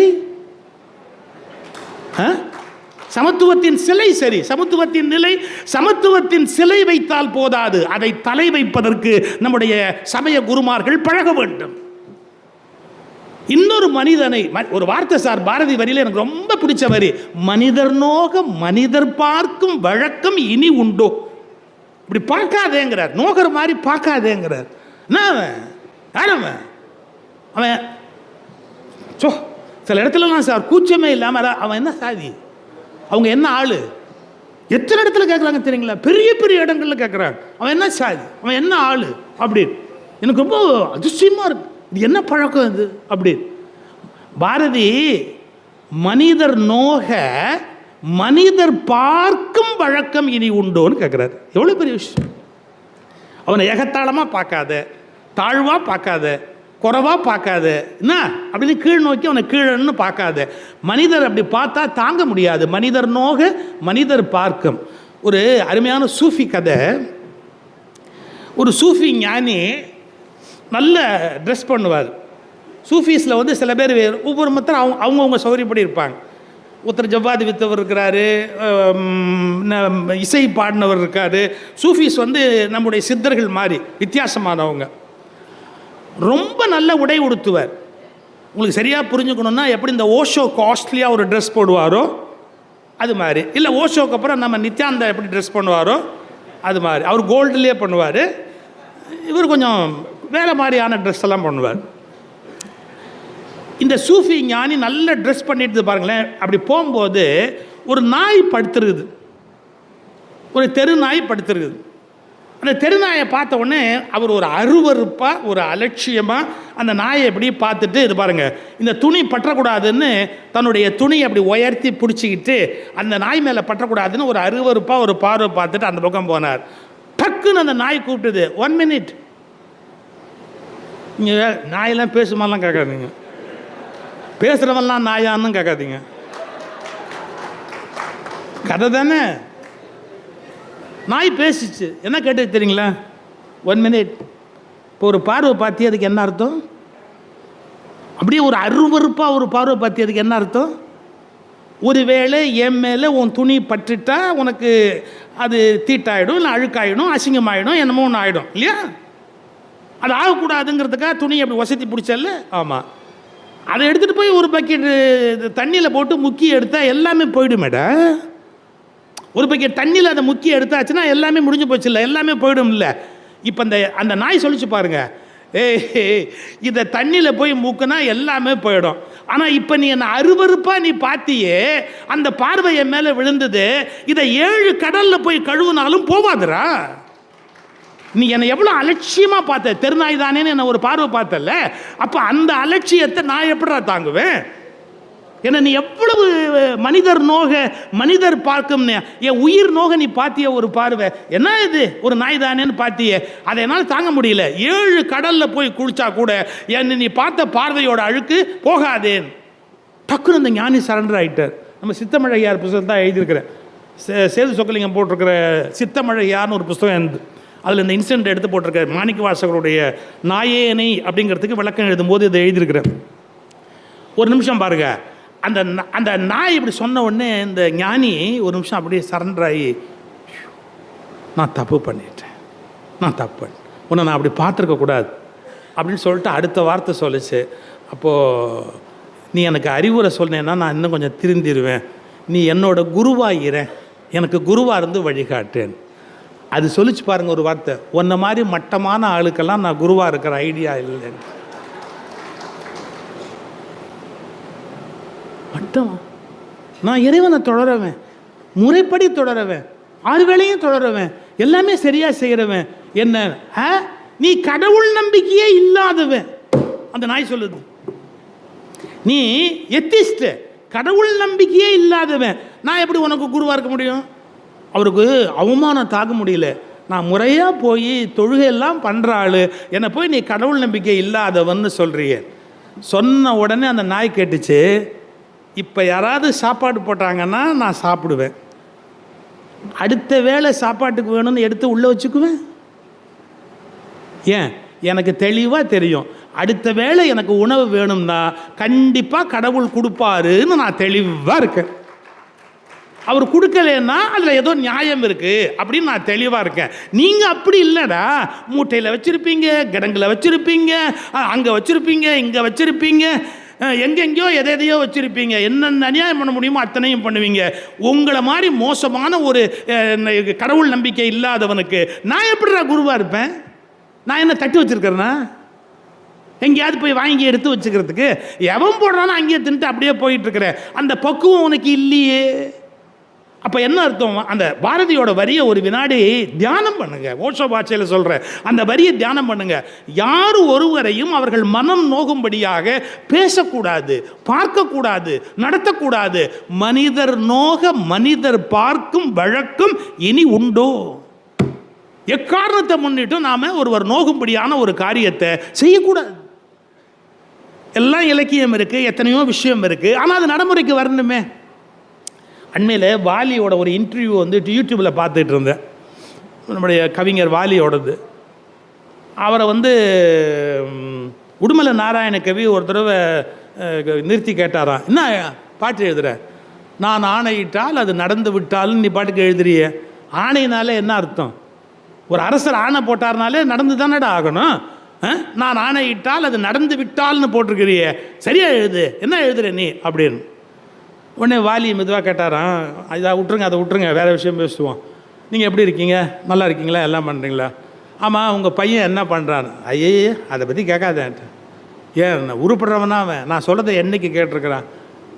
ஒன்றுமே நான் சொல்கிறத கேட்டதே இல்லை, அவன் உருப்படுறாப்புல எனக்கு தெரியவே இல்லை. ஒரு நிமிஷம், நீங்கள் அப்பா தானே? ஆமாம். நீங்கள் தானே பெற்றீங்க. ஆமாம். அவனுக்கு ஆணையிடுற இடத்துல நீங்கள் தானே இருக்கிறீங்க. ஆமாம். நீங்கள் என்ன தான் சொன்னாலும் அவன் கேட்கல. ஆமாம். நீங்கள் ஆணையிடுறீங்க, அது நடந்து விட்டால்னா வாய்ப்பே இல்லை. ஏன்னா அவன் அதை கேட்குறதே இல்லை. நம்ம ஆணையிட்டா போராதுங்க, அது நடக்கின்றாதான் அது வெற்றியாக இருக்க முடியும். இந்த நாட்டில் எத்தனையோ சட்டங்கள் வந்து விட்டன, இன்னும் முழுமையான சமத்துவத்தை நம்மால் கொண்டு வர முடியவில்லை. எவ்வளவு ஹைகோர்ட் ஜட்ஜ்மெண்ட்ஸ் இருக்குது தெரியுங்களா? இப்போ அழகப்பன் சார் வருத்தப்பட்டார். என்ன தெரியுங்களா வருத்தப்பட்டார்? தமிழில் வழிபாடு செய்யறதுக்கு நாங்கள் கோர்ட்டில் கேஸ் போட்டாங்க, நான் ஆதரவாக இந்த தமிழ் விடு தூது புஸ்தகத்தை கொடுத்தேன். 2 ஜட்ஜஸ் போட்ட ஜட்ஜ்மெண்ட் ஆர்டர் காப்பி நான் காட்டட்டுமா? புகழேந்தி கிருபாகரன் 2 ஜட்ஜஸ். புகழேந்தி கிருபாகரன் பெஞ்சில் ஆர்டர் இருக்குது, என்ன தமிழில் வழிபாடு செய்யலாம், குடமுழுக்கு கூட பண்ணலாம், அதை எப்படி செய்யணுங்கிறத பற்றி கவர்மெண்ட் கன்சிடர் பண்ணணும். அதுக்கு ஒரு குழு போட்டு ஆய்வு செய்து முறையாக அதை ஒரு முறையாக்கி தமிழில் வழிபாடு குடமுழுக்கு செய்வதற்கான எல்லாமே அரசு பண்ணலான்னு ஜட்ஜ்மெண்ட் இருக்குது. இம்ப்ளிமெண்ட்டே பண்ண முடியாது. நான் ஆணையிட்டால் அது ஒரு பக்கம், அது நடந்து விட்டால் அப்படிங்கிறது இன்னொரு பக்கம். வெஸ்டட் இன்ட்ரெஸ்ட், ஒரு வெஸ்டட் இன்ட்ரெஸ்ட் உள்ளவங்க என்ன பண்ணுறாங்க? மொழியாவது ஒன்றாவது, சமத்துவமாவது ஒன்றாவது, உலகமாவது ஒன்றாவது, எங்கே மரியாதை, எங்கே ஸ்டேட்டஸ், எங்கே பெருமை, எங்களுடைய உரிமை போயிடுமே அப்படின்னா, அப்போ கடவுளை பற்றி கவலை இல்லை, மொழியை பற்றி கவலை இல்லை, அரசாங்க ஆணையை பற்றி கவலை இல்லை, ஹைகோர்ட் ஜட்ஜ்மெண்ட்டை பற்றியும் கவலை இல்லை, சுப்ரீம் கோர்ட்டில் ஆர்டர் போட்டாலும் கவலை கிடையாது. இந்த மாதிரி ஒரு கேலி கூத்து நீங்கள் உலகத்தில் பார்க்க முடியாது. சார், நான் லா படித்தவன், நான் ப்ராக்டிஸ் பண்ணலை, லாவை போய் ப்ராக்டிஸ் பண்ணுறதுக்கு எனக்கு விருப்பம் இல்லை, நான் பண்ணலைன்னா கூட என் கூட படித்தவங்கள 6 பேர் ஹைகோர்ட் ஜட்ஜு, 2 பேர் சுப்ரீம் கோர்ட் ஜட்ஜு. எல்லாம் ரிட்டையர்ட் ஆகி இப்போ ப்ரூ காஃபி வீட்டில் போடுறாங்க. ரிட்டையர்ட் ஆனால் நாம தான் சார் ஒய்ஃபுக்கு காஃபி போட்டு கொடுக்கணும். அது வரைக்கும் அவளை ஊன்னு எல்லாம் மிரட்டுவோம். ரிட்டையர்ட் ஆகிட்டால் அவளுக்கு எந்திரிக்கிறதுக்கு முன்னாடி காலம்பரை எழுந்துச்சு நம்ம போட்டு குடிக்கிறிய, நீங்கள் காஃபி போட்டால் நல்லா இருக்காதும்பாவு. வேறு வழி? சும்மா விளையாட்டுக்கு சொன்னேன். என்ன அதில் மெசேஜ் என்ன அப்படின்னு கேட்டால், நீங்கள் சுப்ரீம் கோர்ட்டில், சரி நான் அதையும் தெரிஞ்சிட்டதால சொல்கிறேன், நீங்கள் யாராவது சீஃப் ஜஸ்டிஸ் லிஸ்ட் எடுத்து பார்த்துருக்கீங்களா? சீஃப் ஜஸ்டிஸ் பட்டியல் எவ்வளோ பேர் ரிலேஷன்ஸே சீஃப் ஜஸ்டிஸ் ஆகிருக்காங்கன்னு பார்த்துருக்கீங்களா? இப்போ சந்திரசூட் இருந்தார்ல, ஆமாம், அவங்க அப்பா சீஃப் ஜஸ்டிஸ். நாரிமன், அவருடைய, நான் பேர் சொல்ல விரும்பலை, நீங்கள் போய் தேடி பாருங்கள், போட்டு பாருங்கள், ஆர்டிஐயில் போட்டு பாருங்கள், எத்தனை சுப்ரீம் கோர்ட் ஜட்ஜஸுடைய சன்னின்லா அவங்க திரும்ப சுப்ரீம் கோர்ட் ஜட்ஜ் ஆகிறாங்க, ஹைகோர்ட் ஜட்ஜ் ஆகிறாங்க. மற்ற இடத்துலெல்லாம் அந்த குடும்பத்தை சார்ந்தவர்கள் வரக்கூடாதுன்னு சொல்கிறோமே, உயர் நீதிமன்றத்திலையும் உச்ச நீதிமன்றத்திலையுமே வருது. நாங்கள் எங்கே போய் முறையிடுவோம்? நாங்கள் எங்கே போய் மோதுவோம்? யார்கிட்ட போய் சொல்லுவோம்? எல்லாம் தேரியில் இருக்குது, ஆனால் நடைமுறையில் இல்லையே. நீதிமன்றங்கள்லேயே எங்களுக்கு நீதி கிடைக்கிறதுக்கு வாய்ப்பு கம்மியாக இருக்குன்னா யார்கிட்ட போய் நாங்கள் அழுவோம்? புரியல எனக்கு. இப்போ தான் சிஜே கண்ணா வந்ததுக்கப்புறம் அவர் சொல்கிறாரு, என்ன சொல்லியிருக்கிறாருன்னு கேட்டால், நெப்பாட்டிசம் கோர்ட்டில் ஜாஸ்தி ஆகிடுச்சு, வெளியிலேருந்து ஜட்ஜஸ் நம்ம எடுக்கணும், கொஞ்சம் டிரான்ஸ்பரன்சி இருக்கணும் அப்படிங்கிறத இவ்வளவு காலத்துக்கு பிறகு அவர் சிஜே கண்ணா பேசியிருக்கார். அதுக்கான முயற்சியில் இறங்கியிருக்கிறார். So sincerely I appreciate him. அந்த அந்த அந்த தன்னை பற்றிய ஒரு பரிசீலனையாவது அவருக்கு வந்திருக்குது. நம்ம எனக்கு ரொம்ப பிடிச்ச சுப்ரீம் கோர்ட் ஜட்ஜ், ஏதாவது ஜட்ஜ்மெண்ட் எல்லாம் ரொம்ப நல்லா இருக்கும். நாகரத்னம்மா, ரியலி ஒண்டர்ஃபுல் லேடி, ரொம்ப ஆழமான படிப்புடையவங்க, கொஞ்சம் நல்ல திங்கிங், நான் இல்லைன்னு சொல்லலை. ஆனால் அவங்களும் doctor of supreme court judge. நான் எதுக்கு சொல்ல வரேன்னா, எனக்கு ஒருத்தர் மேலே மரியாதை உண்டுங்கிறதுக்காக இந்த கொஸ்டின் அப்படியே நிற்கிது. அந்த பரம்பரையில் அவங்க பிள்ளைங்க வரதுக்கான வாய்ப்பு அதிகமாக இருக்கே ஒழிய வெளியிலேருந்து ஒருத்தர் வரதுக்கான வாய்ப்பு இல்லைங்கிற, அது எப்படி நியாயமாக இருக்க முடியும் அப்படிங்கிற கேள்வியை கேட்குறேன். I respect all Supreme Court judges, that is different. Especially நாகரத்னம்மா பேச்சு எனக்கு ரொம்ப பிடிக்கும். வெரி ரெவல்யூஷனரி லேடி, அவங்க ரொம்ப துணிச்சலான ஒரு பெண்மணி. பட் என்ன இருந்தாலும் அவங்க அப்பா சுப்ரீம் கோர்ட் ஜட்ஜ் தான். நம்ம புரிஞ்சுக்கணும், நம்ம யாரை மதித்தாலும் கூட அவங்க ஹெயில் ஃப்ரம் விச் ஃபேமிலிங்கிறதையும் நம்ம பார்க்கணும். அதெல்லாம் நம்ம யோசிக்க வேண்டிய விஷயம். அப்படிலாம் யாருமே திங்க் பண்ணுறதில்ல சார் இன்னைக்கு. அதெல்லாம் எனக்கு பெரிய வருத்தமாக இருக்குது. நமக்கு வேண்டிய ஒருத்தர்னா கண்ணை மூடிக்கிறோம். என்ன மூடிக்கிறோம்? எனக்கு வேண்டிய ஆளப்பா, அதுக்கப்புறம் அதை பற்றி ஒன்றுமே விமர்சிக்காத, அவன் நல்லவனோ கெட்டவனோ, எதுவுமே நான் காதில் வாங்க மாட்டேன் அப்படின்னு காதை பொத்திக்கிட்டாலுஞ்சா.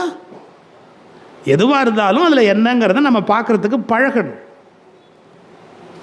ஒரு கோணத்தில் சொல்வதுன்னு சொன்னால், கற்கிற நூல்களை நடைமுறைப்படுத்துவது பற்றிய அக்கறை இன்றைக்கு மனித சமூகத்திலே மேலோங்கி வரும். எல்லாத்தையுமே அப்படியே நடைமுறைப்படுத்திட முடியாது. ஆனால் சரியான செய்திகளையும் சிந்தனைகளையும் நாம் எப்படி வாழ்க்கையிலே நடைமுறைப்படுத்த முடியும் என்பதை பற்றிய ஒரு ஒரு என்ன சொல்கிறது, ஒரு ஒரு அர்ஜ் உள்ளுக்குள்ளேருந்து அவர்களுக்குள்ளே புறப்பட வேண்டிய அந்த தேட்டம், இது கண்டிப்பாக நடக்கணுமே அப்படிங்கிறதுக்கான ஒரு ஆர்வம் அவர்களுக்கு வரணும். இந்த லீ குவான் சரி, உள்ளூர்லேயே எவ்வளோ நாள் இருக்கிறது, கொஞ்சம் வெளிநாடு போயிட்டு வருவோமே, நம்ம ஊரே எவ்வளோ நாள் பேசிகிட்டு இருக்கிறது. லீ குவான் சிங்கப்பூரை மாற்றி அமைத்த ஒரு பெரிய சிற்பி, உங்களுக்கு தெரியும். அந்த லீ குவான் ஒரு பேச்சு பேசியிருக்கார். எப்போன்னா, அந்த நாடு விடுதலை அடைகிற போது, விடுதலை இல்லை, ஆக்சுவலாக மலேசியா துண்டித்து அவங்களை எட்டி உதைச்சாங்க.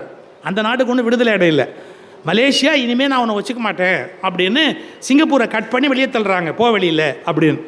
அப்போ அவர் அழுதார். அந்த அழுத வீடியோலாம் இன்னும் இருக்குது. லீ குவான் அப்போ அழறார் அப்படியே. ஆனால் அப்புறம் ஒரு பேச்சு பேசுகிறார், அந்த நாட்டு மக்களுக்கு ஒரு பேச்சு பேசுகிறார், புதிய சிங்கப்பூரை அவர் கட்டி அமைக்கிறதுக்கு பேசுகிறார். அப்போது 3 பிரின்சிபிள், ஹி லைடு 3 பிரின்சிபிள்ஸ். என்ன 3, அது மூலமாக சிங்கப்பூரை கட்டி அமைக்க முடியும் அப்படிங்கிறதுக்கு சொல்கிறார். என்ன சொல்கிறாரு? எல்லா சிங்கப்பூரர்களும் ஆங்கிலம் படித்தே தீர வேண்டும். எப்படி? எல்லா சிங்கப்பூரர்களும் ஆங்கிலம் படித்தே தீர வேண்டும். அடுத்தது சொல்றாரு, தாய்மொழி பற்று, தாய் கலாச்சாரத்தில் பிடிப்பு, இவையெல்லாம் தேவை என்பதை நான் அறிவேன். அவர்கள் தாய்மொழி படிப்பதற்கு நான் குறுக்கே நிற்க விரும்பவில்லை. ஆனாலும் தாய்மொழியை படிக்கிற அவர்கள் கட்டாயமாக ஆங்கிலத்தை படித்தே தீர வேண்டும். நாளை இந்த சிங்கப்பூரை நான் ஒன்றாக வைத்திருக்க வேண்டும் என்றால் அதற்கு சரியான இணைப்பாக ஆங்கிலம் மட்டுமே நீடிக்க முடியும். அதனால் இந்த சிங்கப்பூர் மக்கள் எல்லோரும் கண்டிப்பாக ஆங்கிலம் படிக்க வேண்டும் அப்படின்னு ஒரு உத்தரவு, அவருடைய ஃபர்ஸ்ட் பாயிண்ட். நான் என்ன கேட்க வரேன், இங்கே எல்லாம் தமிழ்நாட்டில் சில பேர் இப்போ புதுசாக ஒன்று ஆரம்பிச்சிருக்கான். நாங்கள்லாம் ஹிந்தி படிக்கணும்னு ஆசைப்பட்டோம், எங்களை ஹிந்தி படிக்க விடல. எங்களை மட்டும் ஹிந்தி படிக்க விட்டுருந்தா நாங்கள் அப்படியே வானத்தில் போய் கொடி ஏற்றிருப்போம். நாங்கள் அப்படியே போய் என்னென்ன அற்புதம்லாம் பண்ண முடியுமோ அவ்வளோ அற்புதமும் பண்ணியிருப்போம். எங்கள் தலைமுறை 2 தலைமுறையை நாசமாக்கிட்டாங்க, ஹிந்தி படிக்க விடலை அப்படின்னு. நான் கேட்குறேன், வடக்கத்திக்காரங்களை ஏன் இங்கிலீஷ் படிக்க சொல்லலை? கட்டாயமாக இங்கிலீஷ் படிங்கடா. நாங்களும் இங்கிலீஷ் படிக்கிறோம், நீங்களும் இங்கிலீஷ் படிக்கிறீங்க. அவன் தாய்மொழி அவன் படிங்கடா. தாய்மொழியை படிங்க, இங்கிலீஷை படிங்க. தாய்மொழியை படிங்க, இங்கிலீஷை படிங்க. இந்த நாட்டில் பிரச்சனையே கிடையாது. நமக்கு இந்தி மேலே வெறுப்பு கிடையாது. எவனோ ஒருத்த மட்டும் 2 மொழி படிப்பான், மற்றவன் 3 மொழி படிப்பானான்னு ஒரு கேள்வி இருக்கு. சார், எனக்கு நீ கழுதைக்கு சுமையேற்றுற மாதிரி எனக்கு 3 ஏற்றுவ, நீ மட்டும் 2. உன் தாய்மொழியில் நீ படிச்சுட்டு மேலே வர்றது ஈஸி உனக்கு, எனக்கு அது கஷ்டம். அப்போ நீ என்னை மட்டும் எப்போவுமே கஷ்டத்தில் வச்சுட்டு நீ மட்டும் ஈஸியாக வந்து உட்காருவியா எல்லாத்துலேயும்? நான் என்ன கேட்குறேன், இந்தியா முழுக்க ஆங்கிலமே தொடர வேண்டியது தானே, அந்நிய மொழி. அதனால் அப்போ எங்களுக்கு இந்தி அந்நிய மொழி, உனக்கு ஆங்கிலம் அந்நிய மொழினா எங்களுக்கு இது அந்நிய மொழி தானேப்பா. அது என்ன எங்கள் தாய்மொழியா, இல்லை எங்கள் சித்தியா பெரியம்மாவா? யோசிச்சு பாருங்க. நான் எல்லாரும் நம்ம திங்க் பண்ண தவறிட்டோம். 2-3 தலைமுறையோ இந்தி படிக்க விடாமையே அப்படியே எல்லாரையும் கெடுத்துட்டாங்க. ஏன் அவன் இங்கிலீஷ் படிக்க வச்சிருக்கிறது? படிக்க வச்சிருக்கலாம், வரலையே. அங்கே போய் பாருங்க, அப்போ தெரியும் அவங்களுக்கு. அவன் பேசுகிற இங்கிலீஷை கேட்டு பாருங்க. தமிழை இங்கிலீஷ் பேசுகிற மாதிரி இந்த உலகத்தில் எவனும் இங்கிலீஷ் பேச முடியாது, தெரியுமா? அவனுங்க ப்ரொனன்சியேஷனும் அவங்களுடைய கிராமரும் அவங்க பேசுகிற லட்சணமும் நீங்கள் பார்த்தீங்கன்னா, அவனுக்கு இங்கிலீஷ் வரலங்கிறதுக்காக அவனுக்கு தெரிஞ்ச இந்தியை நான் என் தலைமையில் தூக்கணுமா? நான் தனியாக படிப்பேன். எனக்கு பிடிச்சிருந்தா நான் காளிதாசன் படிக்கணுங்கிறதுக்காக ஹிந்தி படிப்பேன். அது ஏன் இஷ்டம், அது வேறு விஷயம். ஃப்ரீவில், எனக்கு என்னுடைய சுதந்திரம் இருக்குது. ஆனால் என் தலைமையில் தூக்கி நீ வைக்காத, நீ அதை கட்டாயமாக்காத, நான் படிப்பேன். 2க்கு வித்தியாசம் இருக்குதுல்ல சார். ஒய்ஃபை கூட இப்போ விருப்பம் இல்லாமல் தொட்டால் கற்பழிப்புன்ட்டான். ஐயோ, இப்போ அவங்க பவர் ஜாஸ்தியாகிட்டே போகுது. நீ என்னைக்கெல்லாம் புருஷனை உள்ளே வைக்க போகிறாங்களோ தெரில, எதுக்கெல்லாம் உள்ளே வைக்க போகிறாங்களோ தெரில. இவர் சாம்பார் நல்லா இல்லைன்னு திட்டினார், 1 வாரம் உள்ளே வச்சு அனுப்புங்கோ. இனிமேல் அது மாதிரி கூட வரலாம், ஜாக்கிரதையாக இருங்க, எதுக்கு இருங்க. நானே அதை ஒத்துக்கிறேன். எப்போ ஒரு பெண்ணுக்கு விருப்பம் இல்லையோ அவங்கள நம்ம வற்புறுத்தக்கூடாது, எந்த விஷயத்துக்கு சரி. அதெல்லாம் ரொம்ப நியாயமாக இருக்கணும். பெண்ணுக்கான அந்த உரிமை அவளை பற்றிய ஆடை, அவளை பற்றிய வாழ்க்கை, அவள் தன்னுடைய வாழ்வை பற்றிய எல்லா விஷயத்தையும் முடிவெடுக்கிற அதிகாரம் அவளுக்கு கண்டிப்பாக இருக்கணும். அதை நானும் ரெண்டாவது கருத்துக்கு மனசில் இல்லை எனக்கு. ஆனால் நான் என்ன சொல்ல வரேன், அவ்வளவு நம்ம யோசிக்கிறோம் இல்லை, அதே மாதிரி எல்லாத்தையும் யோசிக்கணும் இல்லை. லீ குவான் சொன்ன முதல் பிரின்சிபிள் எல்லாரும் இங்கிலீஷ் படிங்கன்னாரு. அடுத்தது சார், அடுத்த வார்த்தை இந்த சிங்கப்பூரை உருவாக்குறதுக்காக intellectual import must be done. அது என்ன இன்டலெக்சுவல் இம்போர்ட்டு? உலகத்தில் பல பகுதியில் சயின்ஸ் வளர்ந்துருக்கு, சிந்தனை வளர்ந்துருக்கு, என்ஜினியரிங் வளர்ந்துருக்கு, நிறைய பார்வை வளர்ந்துருக்குது. நம்ம வெக்கப்படாமல் என்ன பண்ணணும், நாங்கள் எங்கள் தாய்நாட்டிலேயே எல்லாத்தையும் வெட்டி முறிப்போம்னு உட்காந்துருக்கக்கூடாது. இன்டலெக்சுவல் இம்போர்ட்டு முதல்ல அவனை கொண்டான். ஆனால் லீ குவான் எவ்வளோ கெட்டுக்காரர் தெரியுங்க, let us start intellectual import now, then after 20 years we will start intellectual export. நீங்கள் 20 வருஷம் அவனை கொண்டா நீங்கள் வச்சு அவன் எப்படியெல்லாம் எல்லாத்தையும் பண்ணுறான் அப்படிங்கிறதெல்லாம் கவனிச்சுக்கிட்டு அவங்ககிட்டேருந்து நீ கற்றுக்க வேண்டியதெல்லாம் கற்றுக்கிட்டு அவனை விட நீ மேலே போகணும். சார், ஒரு நல்ல மாணவனுக்கே இலக்கணம் என்ன சார்? ஆசிரியரிடம் கற்றுக்கொண்டு ஆசிரியரை தாண்டி போவது தானே ஒரு நல்ல மாணவனுக்கு இலக்கணமே. இதை வெக்கம் இல்லாமல் அவர் சொல்கிறாரு, intellectual import is essential for Singapore now, so we will bring. அதில் எந்த விதமான டவுட்டுமே கிடையாது அப்படிங்கிறார். கடைசியாக ஒன்று சொல்கிறாரு, zero tolerance for corruption on any account, 0% tolerance for corruption. At the same time என்ன, ஆட்சியில் இருப்பவர்களுக்கு மிக அதிக சம்பளம் கொடுக்கப்படும். நம்ம ஊரில் தான் ₹1 ₹2 பல பேர் இருந்துடுறாங்க. நம்மளாம் முடியல, நமக்கெல்லாம் 50,000 1,00,000 இருந்தால் கூட நம்மளால் ஒன்றும் பண்ண முடியல. எப்படி சார், நீ இவ்வளோ பெரிய பவரில் உட்காந்துருக்கிறவங்க குறைவாக சம்பாதிச்சா வாழ முடியுமா? அவங்களுக்கு ஒரு 10 லட்சம் ரூபாய், 25 லட்சம் ரூபாய், 50 லட்சம் ரூபான்னு சம்பளம் இருக்க வேணாமா? அவங்க எத்தனை பேர் பார்க்க வராங்க, அவங்கள எத்தனை பேருக்கு அவங்க விருந்து கொடுக்கணும், எத்தனை இடத்துக்கு அவங்க போகணும், எப்படியெல்லாம் இருக்கணும், அவங்களுக்கு எத்தனை அசிஸ்டன்ஸ் தேவை, அவங்க எத்தனை பேரை வச்சு வேலை வாங்கணும், அவங்களுடைய அந்த நாலேஜை டெவலப் பண்ணிக்கணும்னா எல்லாத்துலேயும் அறிவாளியாக தலைவன் இருந்துட முடியுமா? சயின்ஸ் தெரியுமா, இன்ஜினியரிங் தெரியுமா, எல்லாத்தையும் தானே நீங்கள் அதுக்கு ஒரு ஆள் அசிஸ்டன்ட் வச்சுக்கணும். So highly paid. இன்றைக்கும் உலகத்தில் அதிக சம்பளம் அரசியல் தலைவர்களுக்கு தரப்படுகிற நாடு சிங்கப்பூர். மிக அதிக சம்பளம். ஆனால் ஒரு வினாடி அவங்க ஊழல்னு தெரிஞ்சால் முடிஞ்சதுக்கு அந்த உயிரை போயிடும். 0% tolerance for corruption and they will be paid very high. அந்த நாட்டிலேயே அதிக சம்பளம் அவங்களுக்கு இருக்கும். சார், இப்படி திங்க் பண்ணுறான் சார் லீ குவான். அதனால சிங்கப்பூர் ஒரு பெரிய மாற்றத்தை நோக்கி போகிறது. அந்த கருத்தை அவங்க இம்ப்ளிமெண்ட் பண்ணுறாங்க. இவ்வளவு காலமாக அதையே திரும்பி திரும்பி திரும்பி அதை இம்ப்ளிமெண்ட் பண்ணி அதுலேருந்து ஒரு பெரிய மாற்றத்தை உண்டு பண்ணுறாங்க. இதெல்லாம் நம்ம யோசிக்க வேண்டிய விஷயம். பலரை படிக்கிறோம் அப்படின்னு சொன்னால் நம்ம அந்த உண்மைகளை ஆழமாக சிந்திப்பதற்கும் நடைமுறைப்படுத்துவதற்கும் கடமை உடையவர்கள். இன்னும் கொஞ்சம் போகிறேன். நான் முதலியே சொன்னேன், இந்திய சமூகத்தில் இது விடுதலை அடைந்த போது நிறைய குழப்பம் இந்த நாட்டில் விடுதலை அடைந்த போது. ஏன்னா அப்போ தான் பிரிவினை நடந்திருக்கு, மத கலவரம் நடந்திருக்கு, ஏகப்பட்ட கற்பழிப்பு நடந்திருக்கு, சொல்ல முடியாத பல துயரங்கள் நடந்திருக்கு. கஜானா அப்படியே வறட்சியாக காலியாக இருக்குது, எதையுமே செய்ய முடியாது, நேருவால் எதையுமே செய்ய முடியாது. அப்படி ஒரு சூழலில் வேறு வழியே இல்லாமல் அவங்கெல்லாம் பவருக்கு வராங்க. நாம் இன்றைக்கி ரொம்ப சர்வசாதாரணமாக நேரு அவமானமாக பேசுகிறோம். அந்த சூழ்நிலையில் அவர் போய் உட்கார்ந்த போது அவர் என்ன கஷ்டப்பட்டுருப்பாருங்கிறது அந்த சூழ்நிலையில் பவருக்கு வந்தவனுக்கு தான் தெரியும். இன்றைக்கி உட்காந்து வக்கனையாக பேசலாம் சார். இப்போ கூட நான் சார் ராமாயணம் சொல்லும்போது நான் சொல்லுவேன், தசரதன் ஒரு முட்டாள். ஏன் முட்டாள்? அவன் என்ன சொன்னான்னு தெரியுமா? மகனை பார்த்து, நான் உனக்கு பட்டம் கட்டிட்டு நான் காட்டுக்கு போகிறேன், உனக்கு பட்டம் கட்ட போகிறேன் அப்படின்னா. உடனே ராமர் சரி அப்படின்ட்டார். சொன்ன கைகை போய் பார்த்தான், அவன் முடியாது, என் பிள்ளைக்கு தான் பட்டம் கட்டணும், ராமர் காட்டுக்கு போகணும் அப்படின்னு சொன்ன உடனே, உன் பிள்ளைக்கு வேணால் பட்டம் வச்சுக்கோ, ஆனால் ராமன் தயவுசெய்து காட்டுக்கு போகணுன்னு சொல்லாதுன்னு சொல்லி அவளோட போராடினார். செத்து போட்டார் தசரதர். இதுதான் ராமாயண கதை. சண்டை கிண்டை போட்டு கடைசி செத்து போயிட்டாருன்னு. இப்போ இவ்வளோ வருஷத்துக்கு அப்புறம், எத்தனாயிரம் வருஷத்துக்கு அப்புறம் அதுலேயே தகராறு. சில பேர் 70,000ன்றான், சில பேர் 1,00,000ன்றான், சில பேர் 11,000ங்கிறான், சில பேர் இல்லைங்கிறான். அது இருக்கட்டும், அது ஒரு எப்படி இருந்தாலும் அந்த கதை நான் படிச்சிருக்கிறேன் ராமாயணம். இப்போ பாருங்களேன், முதல்ல இந்த ஆள் என்ன சொன்னான்? ராமனுக்கு பட்டம் கட்டி காட்டுக்கு போகிறாருன்னா. அடுத்தது கைகையிட்ட என்ன கேட்டான், பட்டம் வேணா கட்டு பரதனுக்கு, ராமனை காட்டுக்கு அனுப்பாதேன்னா. எவ்வளோ ஃபூல் பாருங்களேன். இவன் தான் காட்டுக்கு போகிறதா இருந்தான், மகனையும் காட்டுக்கு அனுப்புகிறான்னா. புளியோதரை கட்டப்பா 2 பேருமா சேர்ந்து காட்டில் போய் உட்காந்து பொட்டலத்தை பிரித்து சாப்பிட்டுட்டு நீ ஆச்சு நானாச்சு என் பிள்ளையோட சந்தோஷமாக இருப்பேன்னு காட்டில் போய் சும்மா இருந்திருக்கலாமே, ஏன் செத்தான்? எப்போ கேட்குறேன் பாருங்கள், 1000 வருஷம் கழிச்சு 2000 வருஷம் கழிச்சு நான் நிதானமாக யோசித்து இதை பண்ணியிருந்தால் அவன் உயிரோடு இருந்திருக்கலாம் இல்லையான்னு நான் யோசிப்பேன். அந்த நெருக்கடியான நேரத்தில் இது தசரதனுக்கு தோணுமா?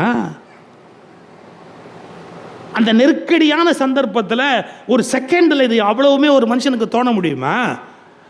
எனக்கு கூட இந்த விசாரணை கமிஷன்லாம் வரும்போது சிரிப்பாக இருக்கும். நீ இப்போ உட்காந்துக்கிட்டு ஏசி ரூமில் உட்காந்துட்டு விசாரிக்கிற, நீ சுடாமல் இருந்திருந்தால் அந்த நேரத்தில் துப்பாக்கியை உள்ளே வைத்திருந்தார், அவங்க என்ன பாடுபட்டான்னு அவனுக்கு தானே தெரியும், களத்தில் இருந்தவனுக்கு தானே அவன் என்ன கஷ்டப்பட்டான்னு தெரியும்.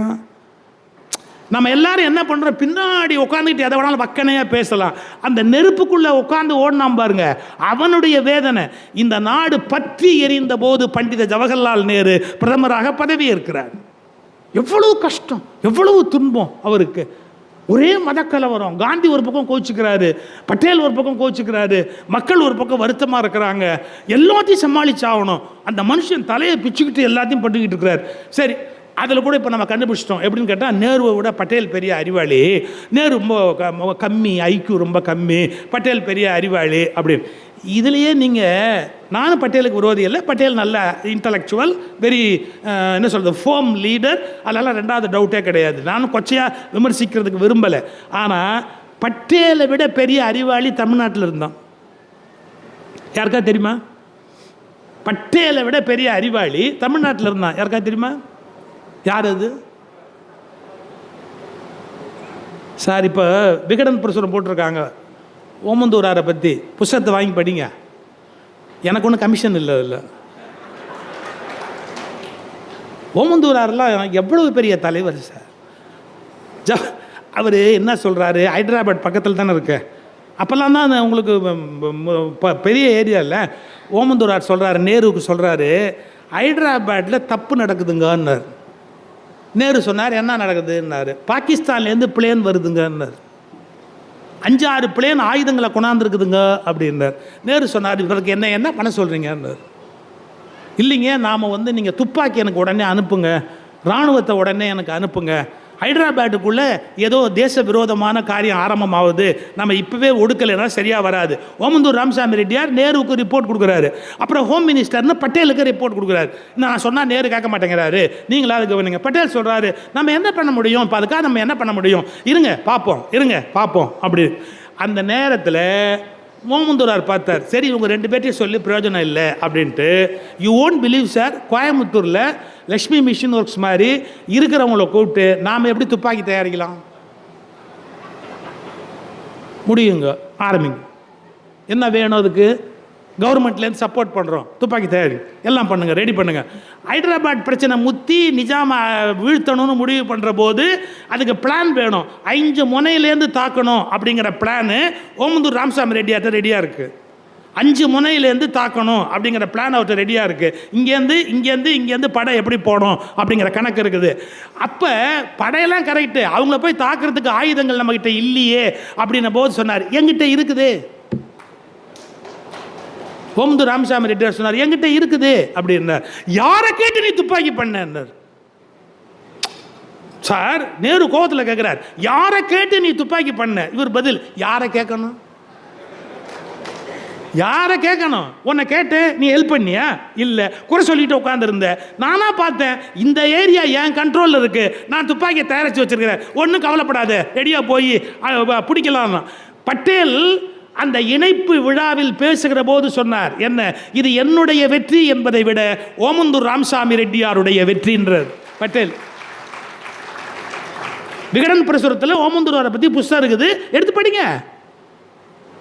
நான் என்ன கேட்குறேன், நேருவா பட்டேலான்னு பட்டேலை மட்டும் தலைமையில் தூக்கி வச்சுக்கிட்டு ஆடுறமே, ஓமந்தூர் ராமசாமி ரெட்டியாரை பற்றி பேசுங்கடா, எங்கள் ஊருக்காரனை பற்றி பேசுங்கடா.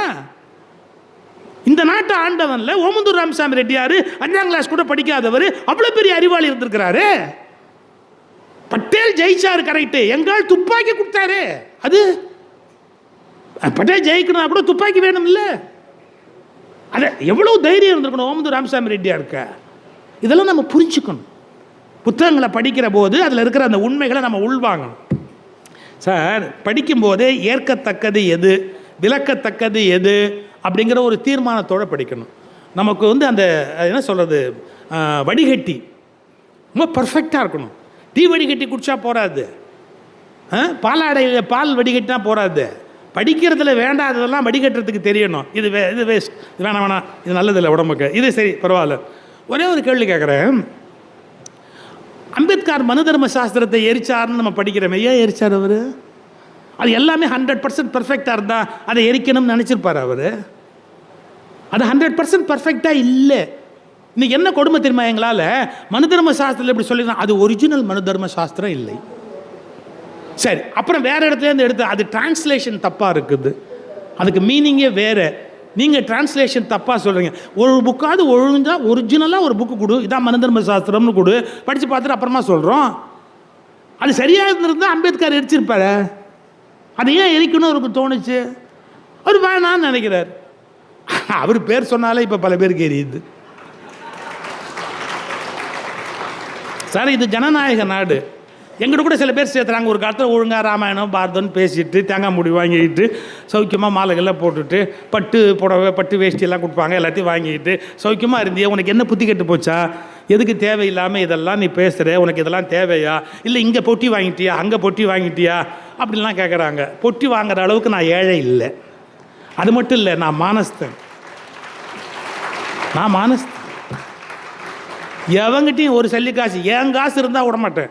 இன்னும் ராயல்ட்டி வரல சார். ஒரு காசு என்னது வெளியில் நல்லா விட மாட்டேன். இன்னொருத்தட்ட போய் ஒரு காசு வாங்கவும் மாட்டேன், கையேந்தி வாங்க மாட்டேன். எனக்கு எதுக்கு? அது ஒரு பக்கம் அப்படியே இருக்கட்டும். அதுக்கு நான் யாரையும் சொல்ல விரும்பலை. அதுக்கு பதில் என்ன சொன்னாங்க, அவர் பேரை நீங்கள் திரும்பி திரும்பி சொன்னதுக்கு பதிலாக கடவுள் பேரையாவது சொல்லியிருக்கலாம் அப்படின்னு. உங்களுக்கு ஒரு நல்ல விஷயம் ஓஷோ சொன்னதை சொல்லிவிட்டு நான் முடிச்சிட்றேன். ஓஷோட்ட சொன்னால் ரொம்ப பக்திமானவர். தினம் 1008 தடவை கடவுள் பேரை சொல்வார். காலையில் 7 மணிக்கு ஆரம்பித்தா 8:30 வரைக்கும் பூஜை பண்ணுவார். கடவுள் பேரை சொல்லாமல் அவர் இருக்க மாட்டார். உட்காந்தாலும் கடவுள் பேர், எந்திரிச்சாலும் கடவுள் பேர், எப்போவுமே கடவுள். அப்படியா? உங்களுக்கு தெரியும், ஓஷோ கிண்டல் அடிப்பாருன்னு ஒரு கதை சொல்கிறேன். என்ன, ஒரு ஊருக்கு ஒரு சாமியார் வந்தார். சார், சாமியார் ஒரே ஊரில் இருக்கக்கூடாது சார், இது ஒரு நோட் போட்டுங்க. அவங்க ஒரு ஊர்லேருந்து அடுத்த ஊருக்கு போகணும். எவ்வளோ நேரத்தில் போகணும்னு நான் கணக்கு சொல்லட்டுமா? நான் சாஸ்திரம் படிச்சுவேன். என்ன தெரியுங்களா? காலையில் கறந்த பசுமாட்டை மாலையில் கறப்பதற்குள்ளாக சன்னியாசி வேறு ஊருக்கு போக வேண்டும். எவ்வளோ டைம் பார்த்தீங்களா உங்களுக்கு? 12 ஹவர்ஸ்க்கு மேலே கிடையாது. காலையில் கறந்த பசுவை மாலையில் கறப்பதற்குள்ளாக அல்லது மாலையில் கறந்த பசுவை காலையில் கறப்பதற்குள்ளாக ஒரு இடத்தில் தங்கக்கூடாது. 12 ஹவர்ஸ்க்கு மேலே அவங்க தங்கக்கூடாது, அடுத்த இடத்துக்கு போயிடணும். சன்னியாசிகளுக்கு விதிக்கப்பட்டது. இப்போ எப்படிறான்னா, கறப்பதற்கு இனிமேல் அந்த ஊரில் யாருமே இல்லை என்ற வரையில் அதே ஊரில் தங்கி கறக்க வேண்டிய அளவுக்கு கறந்து விட்டு அதன் பிறகு அடுத்த ஊருக்கு போகலாம். காலம் இப்போ மாறி போச்சு. ஓஷோ கிண்டல் அடித்தார். அது மாதிரி அந்த சாமியார் அந்த வீட்டுக்கு போனார். ஒருத்தர் வீட்டுக்கு போனார். அந்த அந்த வீட்டுக்கு போனார். அவன் வீட்டுக்கு இல்லை அவர் போய் ஒரு ஊரில் உட்கார்ந்தார். அந்த ஜனங்கள்லாம் வந்தாங்க. எங்கள் ஊரில் சார் அந்த ஆள் ஒரு 24 ஹவர்ஸுங்க கடவுள் பேர் ரொம்ப திருப்பி சொல்லிகிட்டே இருப்பான், ரொம்ப பக்திமா. அப்படியா? அச்சோ. ஆனால் ஒன்று, எவனுக்கும் ஒரு 10 காசு செய்ய மாட்டான், எவன்கிட்டையும் இனிமையாக பேச மாட்டான், யாருக்கும் நல்லது செய்ய மாட்டான். ஆனால் அவன் கடவுள்கிட்ட சாமி கும்பிடுவான், எல்லாம் பண்ணுவான். அப்படியா? நாளைக்கு காலையில் பார்த்துக்கிறேன். மறுநாள் காலையில் அவன் பூஜை எத்தனை மணிக்கு பண்ணுவான்னு கேட்டார். அவன் 7க்கு ஆரம்பித்து 8:30 வரைக்கும் பூஜை பண்ணுவாங்க. 7க்கு போயிட்டார் இந்த சாமியார் அவன் வீட்டு வாசலில். அவன் பேர், ஐயோ இங்கே நான் அந்த மாதிரி ஒரு பேர் சொல்லி யாராவது இங்கே இருந்தால் என்ன கொண்டு விடுவீங்க, அதனால் எக்ஸ்ன்னு போட்டுக்கோங்க. உங்களுக்கு பிடிக்காதவன் பேர் அங்கே போட்டுங்க, ஒரு ஆப்ஷன். உங்களுக்கு யார் பிடிக்காதோ அவன் பேர் அங்கே போட்டுங்க. நான் வெறும் கீப் இட் அஸ் எக்ஸ், அவ்வளோதான், நம்ம கணக்கு முடிஞ்சு போச்சு. இந்த எக்ஸ் இருக்கிறான் பார்த்தீங்களா, அந்த அவன் வாசலில் போய் நின்னார். அவன் இப்போ தான் பூஜை ஆரம்பிக்கிறான். டிங்கின்னு மணியெல்லாம் அடித்து பூஜை ஆரம்பித்தான். அவன் பேரை சொல்லி கூப்பிட ஆரம்பித்தார். வச்சுங்க ஏபிசிடி, அது பிரச்சனை இல்லைல்ல, ஏபிசிடி அவனுக்கு பேர் சொல்லி கூப்பிடணும்ல. வாசலில் போய் நின்றுக்கிட்டு இப்போ எங்கள் வீட்டு வாசலில் வந்தால் சுகீஷம் தானே ஒருத்தர் கூப்பிடுவார், சார் இருக்காரான்னு. அது மாதிரி A B C D A B C D A B C D A B C D A B C D A B C D கத்துறார் சாமியார். அவன் பூஜை பண்ணலான்னு உட்காந்தா ஒருத்தன் பேர் சொல்லி கூப்பிட்டு எரிச்சலாக இருக்கும்ல அவனுக்கு, இரிட்டேஷன். ஒரு 10 நிமிஷம் ஆச்சு, பூஜை பண்ண முடியல அவனால், எந்திரிச்சு நேராக வெளியே வந்தான். அறிவு இருக்கா அவனுக்கு? நிம்மதியாக பூஜை பண்ண விட்றியா, சாமியை கும்பிட விட்றியா? நீ இப்போ எப்போ பார்த்தாலும் என் பேரை சொல்லிச்சு உயிரை எடுக்கிறிய, ஏன் இப்படி? இதே தான் நீ மேலே போனால் அவர் கேட்பாருந்தார். என்னன்னா சும்மா அவர் பேரை கூப்பிட்டே இருந்தால் அவர் என்னடா பண்ணுவார்? அவரை போட்டு இம்சை பண்ணுற, வேற ஏதாவது ஒழுங்காக ஒரு வேலையை பாடுறா. இந்த நாட்டில் வேலையை பார்க்க வேண்டியவர்கள் வேலை பார்க்க வேண்டும், வழிபாடு செய்ய வேண்டிய நேரத்தில் வழிபாடு செய்ய வேண்டும்.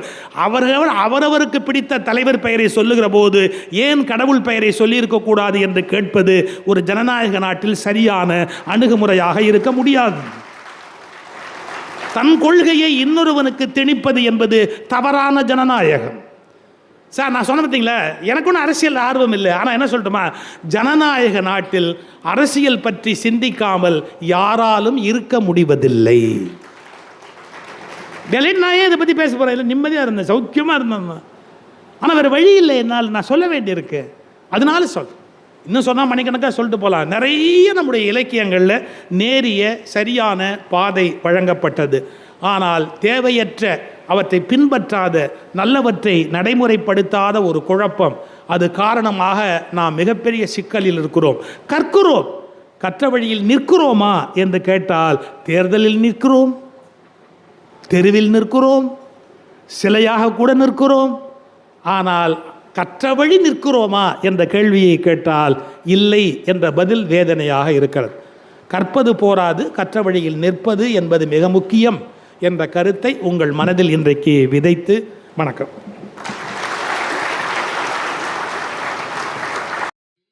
இந்த பதிவை குறித்து உங்களுடைய கருத்துக்கள் வரவேற்கப்படுகின்றன. மறவாது ஐதர்மபுரி சேனலை சப்ஸ்கிரைப் செய்து பாருங்கள். இந்த நாள் இனிய நாளாக அமைய வாழ்த்துகின்றோம்.